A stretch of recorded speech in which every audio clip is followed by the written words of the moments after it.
Well, you're the CEO of a public REIT whose stock is in the toilet. What's your go-to nepotism play? Probably hiring my wife to interior decorate the offices for way above market. Hello and welcome back to the Promote Podcast, your insider guide to the money and mania of the CRE market. I'm Hiten Samtani, here again with Will Krasny. Always. Today, we're diving into CRE's biggest ever crowdfunding scam, perpetrated by Elie Schwartz. Specifically, though, we explore the question of CrowdStreet. Does it share responsibility here? Is it victim, villain, or a bit of both? Also, CMBS is spreading its wings, flying into development deals. LifeCos too are having a moment. They're all over the place. What gives with that? Will, you ready to cook?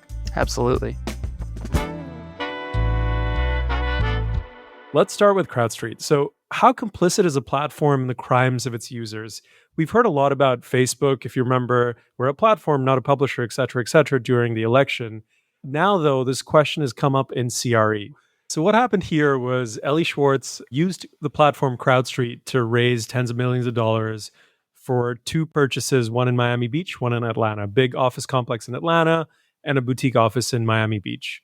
He raised about 56 million or so through CrowdStreet. The problem is, instead of buying the buildings with the money, which is what he was supposed to do, he used the money to buy luxury watches, most memorably a handmade Groenfeld Dutch luxury timepiece. He used some of the money for First Republic options, and he just basically lived the life, bought penthouses, etc. So all the money that was supposed to be, used to buy this real estate went to basically enrich Elie Schwartz. CrowdStreet, now they're painting themselves as kind of a victim of this crime as well, but investors are having none of it. They're suing them class action lawsuits, $1 billion. They're trying to shut them down for FINRA violations. Give us your take on what's going on. I mean, you asked in theory, is a platform responsible for the users? I mean, that's an interesting question, but in practice, this platform is absolutely responsible for the behavior of its users. I mean, what they basically did is it'd be like if Patek Philippe, set up shop on a cart on Canal Street and walked away for 2 hours and then goes, "Oh my God, we got robbed." Give me a break. This is insane. How did they not have the money in escrow? That part, and they changed it right after, a couple months after this came to light. They added the escrow stipulation. So there was this massive loophole just sitting there. Yeah, I mean, when I first heard this story, I just assumed, they accidentally forwarded the money because they were going to close and they sent the money out of escrow. I didn't realize there was no escrow. I still can't believe it 18 months later. It's ludicrous. And frankly, I think we can stop on this topic right there. That's it. We're done. No, we can't stop because there's a couple of beautiful things in there. So what is your favorite detail outside of the escrow, which we both agree is absolutely ridiculous? I mean, probably just the First Republic options. It's so good. Because so he took how many millions of dollars and then 12 million-ish. Yeah, 12 million, and was buying options on First Republic during the First Republic meltdown, 2 years ago. And the thing that I think is so great about that is that he definitely was a First Republic client. It was just thinking, the service is so great. Obviously this bank's going to exist, and they know what coffee I drink when I walk in. So this is gonna work out. Yeah. I love that one. I think it's up there. It's definitely Hall of Fame. For me, the clause in the OMs and the operating agreement, which was, if there's any dispute, it needs to be solved by rabbinical court. That's the one for me. That's really good. That's amazing. But let's talk about CrowdStreet now. So they're facing multiple legal actions. The CEO left a couple months after the scam was first discovered. The CIO left a few weeks ago. So we're seeing a lot of the heads of this company just bounce. But that's probably not going to be enough for investors.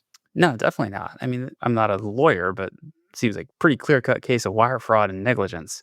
So I don't think this platform needs to exist anymore after this. It's just ludicrous. We talked about last week, you had one job, which was, not get arrested if you're Nate Archibald's dad, or not blow up if you're Charles Cohen. You had one job if you're CrowdStreet. It was don't give the guy the money until it's time to close. You tossers! You had one job to do! Yeah, but how much legal coverage does a platform like this get in a case like this? Because obviously raising money, syndicating money is as old as real estate, basically. how much responsibility does whatever mechanism have? I guess outside of online crowdfunding, there's other ways that people raise money, feeder funds, etc. Sure. But again, I'm not a lawyer. Take all this with a grain of salt. But this is raising capital in this way is highly, highly, highly regulated. There was a ton of things in the OM, which you mentioned, that would have caused red flags regardless of what happened with the actual transaction being effectuated. So they were misleading at best about the track record. There was misleading at best about the sponsor's size and skill. Yeah. They have no responsibility for the performance of the actual investments. What they do have responsibility for is for telling the truth about the sponsor and then to actually get the money to close the deal. And so they failed on both of those things. To get the money there, to make sure the money gets there. 100%. And I think that this platform doesn't need to exist after this. Yeah, it's pretty crazy that you want to take credit for when things go well and collect fees and all of that and tout your experience in raising tens of millions of dollars for sponsors. But when things go wrong, you want to say you're not complicit at all and you're a victim as well. I find that pretty funny.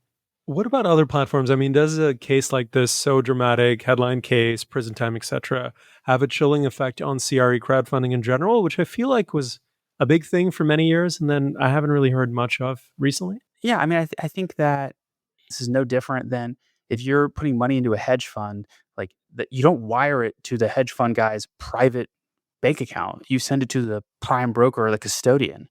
This is not even making layups. This is like putting on basketball shoes before you get on the court. And this stuff has been coming up quite a bit in many different walks of real estate. The missing escrow millions is at the center of the Mark Nussbaum case, which we've talked about as well. Yep. Mitch Kosoff, a real estate attorney in New York, is, I think, currently serving time. Yep. He can't teach a soul cycle class anymore for a bit. Mm-hmm. This has been happening quite a bit. And the idea that who is the honest middleman, whether it's a person or a platform, what consequences do they face when things go wrong is a big story here. Yeah, and I think it just needs to be more regulated. And I know that's sort of anathema to a lot of, the real estate folks out there. Free markets, baby. Yeah, but it has to be regulated. Like the money it can't go to people. Like it has to go to large enterprises, I think, because it's the only way to make sure that the money's safe. Because, you can be the most upstanding title agent in the world and, to quote Val Kilmer from Heat, like you get cleaned out by the Super Bowl, and weird stuff can start happening. The bank is worth the risk. I need it, brother. CrowdStreet's been talking about how justice is finally being served, etc. Let's see if that rhetoric can save them. This is a question that's coming up a lot. When things go wrong in a CRE deal, besides the sort of central perpetrator, who else is responsible and what consequences do they face?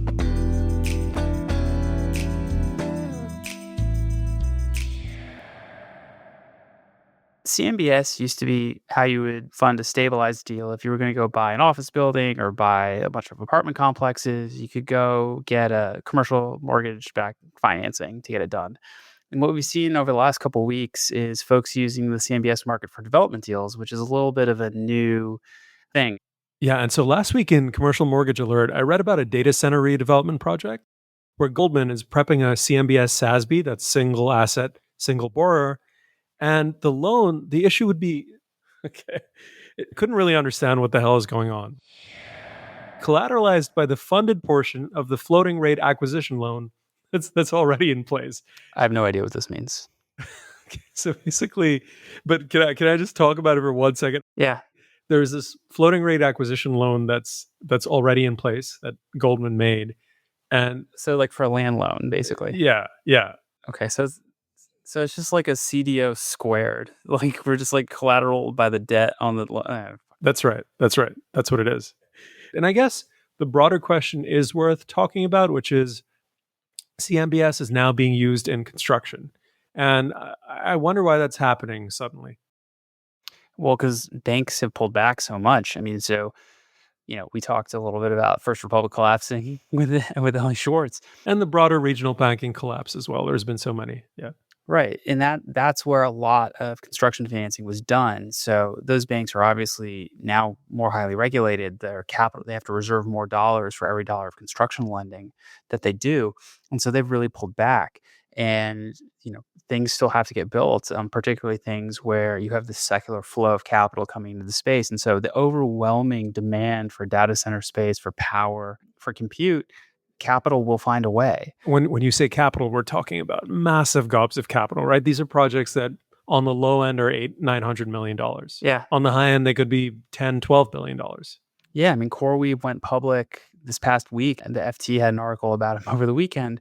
They have like $12 billion of borrowing capacity for what is like ostensibly like WeWork for data centers. It's actually incredible, the numbers here, and it sort of dwarfs so many other asset classes that we talk about, which is when people bring up data centers, compute, the loans on some of these projects. I saw Newmark is running point on a $5 billion loan for one of these projects in Texas. It's like, where are you getting? These are Stuytown type numbers happening all the time. Well, the thing is that the best part about data centers is that you can put a ton of money into it. Mhm. You think about it broadly. You used to be able to write a $500 million check for debt or equity into, Yep. Midtown office. Can't do that anymore. You used to be able to write big checks into, some A+ malls. Can't do that anymore. Yeah. So where is all this capital going to have to go? Because it's still there on the sidelines. And then with equity markets ripping, people have to rebalance. They have to buy more real estate to hit their target allocations. Where can they do it? The dry powder is going to get a little wet, right? Which is what you need. Yeah. Are you gonna go buy 50 million square feet Amazon office deals? Mhm. Like, you can't do that. It's so hard. It's so much work. So go do, 3 of these things. Kind of on a related topic, life insurance companies, LifeCo deals are suddenly everywhere. So you're kind of used to seeing $150-200 million LifeCo deals, but now they're going neck and neck. I've been hearing about industrial deals, which normally your go-to would be CMBS on some of these deals. Now LifeCos are kind of jockeying for position, have actually stolen some of that business from CMBS. Yeah, no, it's actually really, really top of mind. I was talking to a mortgage broker at one of the big shops last week, and he quoted me spreads for sort of Class A prime industrial and like low 100s over, which is incredibly tight for a Class A industrial, because right now that's about as prime as you can get. And I mean, even for Class B, smaller stuff, you're still in the high 100s maybe. And again, I think it comes back to, where do people feel like there's a secular tailwind where they're not making a contrarian play, they're not investing Yeah. against the flow of capital, and it's really industrial. And so it's really interesting to see this. And I think it's going to be, if you're an industrial developer, an industrial acquisitions guy, like, debt is not a problem. That is not a problem. We saw that EQT Exeter deal, $570 million, life insurance company. I think it was New York Life. There's this interplay between LifeCos and private equity. Is there a broader reason why life insurance companies are able to write bigger and bigger checks that I think is worth breaking down a little bit? Our friend Hunter did a great job on in the American Affairs Journal. American Affairs, yeah. Yeah, and I think his broader point that as more of the world gets sort of financialized, and but you see Apollo has Athene, Blackstone has a life insurance company, KKR, Global Atlantic, all of these guys are doing stuff like this, yeah. Yeah, Todd Bowley did this with Security Benefit. There's been a cottage industry, and the point Hunter makes, which is I think a really, really astute one, is that the issue now isn't raising the money to go buy real estate assets or lend on real estate assets. Mm-hmm. It's finding enough assets to actually lend on or to buy. And so Apollo, he's talked about specifically, is focused on creating new platforms for origination. And so if you can find these folks who are bundling together industrial deals, multifamily, data center, what have you, that's another way to originate. And so there's been more velocity for these firms that own these LifeCos or have affiliations with these insurance companies to put that money out into real estate. Speaking of financialized, did you see that you can buy stuff on DoorDash and finance it? I did. It's pretty good. You can get your burrito paid over time, which is kind of like this. Yeah, I know. I mean, it stays with you for as long as you can finance it in your stomach. So are we going to see a lot of the biggest fund managers, let's call it more Blackstones of the world, make bigger plays for insurance companies so that they have this perpetual source of capital to fund deals of this manner? Well, I think they're looking for perpetual capital of whatever sort they can find. That was kind of the idea of the non-traded REITs, is that you have this sort of captive equity that you can use and recycle it and get off of the raising a fund every 2 to 3 years treadmill. So whether it's insurance companies, whether it's, creating a retail platform. I always thought it made more sense for one of these firms with a big non-traded REIT to go buy a brokerage house and own the distribution. We haven't seen too much of that play out, right? I don't know if it's happened in previous cycles. No, not yet. But I think with owning access to capital that is not fund-based, that's really that's where everyone is trying to go at sort of this mega fund level. Yeah. And another point Hunter made, which was like real estate is kind of the perfect vehicle for some of this money because it's asset-backed debt, which meets the investment grade criteria. So it's a perfect place for you to pump a lot of this money into. Yeah, no, whether or not it actually is, good debt is a different question, but it can definitely get rated a certain way. At the Promote, we're thinking a lot about this issue, which is why I want to talk about the story, which is you have these life insurance companies that are moving into the market, writing bigger and bigger checks. And the underlying reason is that the way they're owned and structured now to create a perpetual source of capital for these PE firms.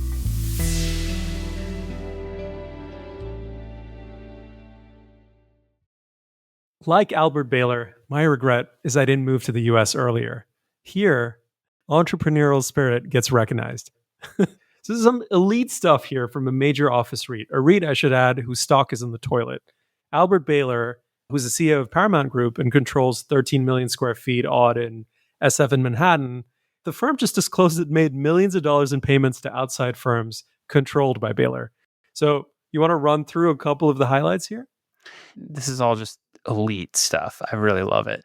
Paid $3 million to an aviation company half owned by him. I will say this is not that irregular for this type of firm. That one's kind of, par for the course. And obviously, he obviously uses a jet from the firm as well for Paramount business. Right. So that $1.6 million to a consulting firm that he owns. Again, that's kind of, you got to get the consulting in. There's a lot of hairy problems out there. Yeah. $200,000 to a design firm owned by his wife. So yeah, he took my idea. This one is the one. It's a small amount of money, all things considered, $200,000, whatever. But this is the one where I feel like a little radar or an alarm bell would go off in my head if I were him, saying, "This one, if it ever comes out, it seems a little off." Yeah. But maybe I'm not built like these guys, which is why we're doing podcasts. Well, also we didn't do the research. Perhaps that this is actually not her only client. We'll see. But the other one that really stuck out is $12,000 for wine from a vineyard that he owns in Germany. How do we feel about German wines in general? It's not pleasant, is it? Isn't that what Tom Wamsgans said to Siobhan about their vineyard? We talking to each other on the poop deck of a majestic schooner? Problem is, Paramount isn't doing very well. No, they aren't. Stock's in the toilet, 70% down from pre-COVID. They own a bunch of shitty office and good office in Manhattan and SF, both cities that you really need to put a lot of work and love into your stock to make it work. Correct. And I can think that, $4.6 million pays for a decent amount of TI work on a couple of floors at one of their buildings in New York. And I'm sure they'd rather spend it there than on Baylor's consulting firm and his jet company. Yeah, and I was thinking, all this kind of stuff, $4 million here, whatever. If the company's doing well, if you're Jane Street or XTX or Citadel, no one's going to give a shit about this. But if you're Paramount, an office REIT, you probably want to be a little more careful. I definitely think so. It's about reading the room, and you got to realize you're the redheaded stepchild of the REIT world right now, and you probably want to not give people a lot of reasons to come after you. That's it for the Promote podcast this week. There was lots to chew on again. CrowdStreet playing the victim card in the industry's biggest ever crowdfunding scam. Shut them down. Shut them down, Will says. CMBS evolving to become an option for construction as well, and LifeCos, because of the way they're funded by private equity, suddenly popping up in bigger and bigger deals. So next week, guys, we have a really special episode for you. We're going to be diving deep into the singular career of Gary Barnett, a developer's developer, a total mad lad. There's only one Gary Barnett. Will and I discuss his origin story and two of his most iconic deals. Stay tuned for that one. I promise it'll be worth it. Will, anything to add? Please like, share, subscribe, follow. All the things. I'm a narcissist and I need the validation. It helps us in our lonely nights. Write in with your feedback as well at podcast@1031media. That's podcast@ten31.media. Thanks, dude. See you next week. Ciao.